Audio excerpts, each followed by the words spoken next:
The Amazing Transparent Man starts with a man named Joey Faust breaking out of prison. This still shows the prison guards beginning to chase after him. He gets in his getaway car, and although it is dark, you can see him fleeing the scene in the car in the distance. I chose this still to show how low budget the film was. It's dark out, and the characters' faces are barely visible. This is Paul Krenner on the right and Joey Faust on the left in their first meeting. Krenner wants Faust to break into a bank, but Faust is skeptical because his face is in every newspaper. This is Dr. Peter Ulof explaining to Faust just what he will be using to break into the bank. This was a very interesting shot showing the guinea pig on the test table slowly disappearing. This was Dr. Ulof's creation, to make a man invisible. As seen from this still, the cinematography of this film needed plenty of work. Whenever a scene was shot in the dark, you could tell that the cinematography was just not up to par. When scenes showed enough light, I really enjoyed the shadowing, like in this scene. Faust is curious what is behind this door, so he confronts Dr. Ulof to see what's behind it.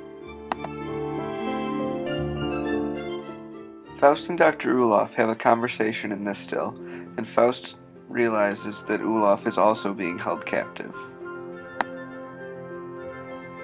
I chose this still for a couple of reasons. First of all, notice the shadow on the wall of the two characters.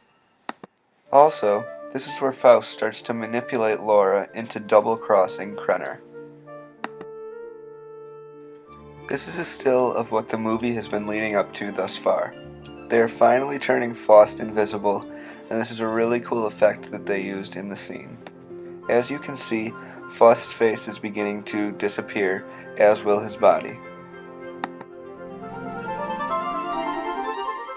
It has been mentioned earlier in the film that Faust is a master at picking locks. Here, he becomes invisible and breaks out of his chains. He ends up choking Krenner.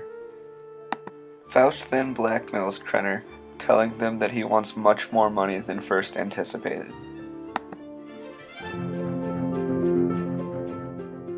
Faust demands $25,000 to rob the bank.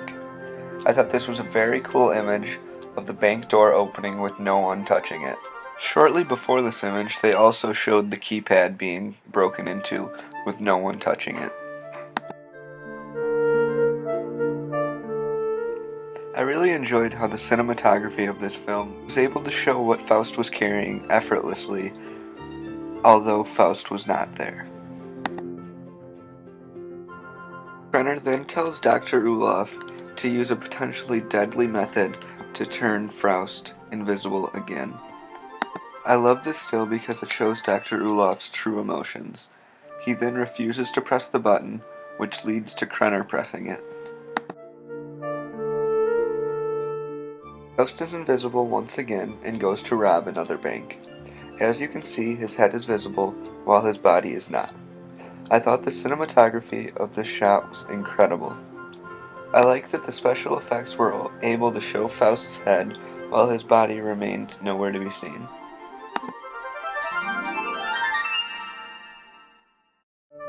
The police are on to Faust, so he must devise a plan to get out of trouble.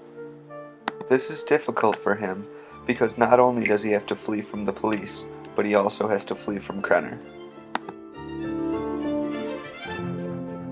Faust becomes invisible again, and when Krenner pulls out Dr. Ulof's daughter from the closet, he locks Krenner in it. I really liked this still because it shows Faust half invisible and half visible. This shows one of the many special effects that were used during this film.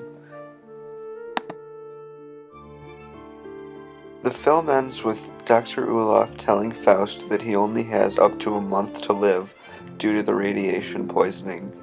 He heads back inside in order to resolve his vengeance with Krenner.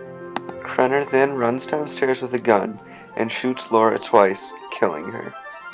This upsets Faust even more, who chases Krenner upstairs.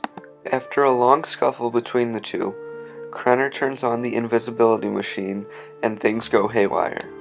He opens up a cabinet which contains lead, which then causes a chemical reaction, causing the house to explode, as shown in this still. 2 men die with the house, and this is how the film ends.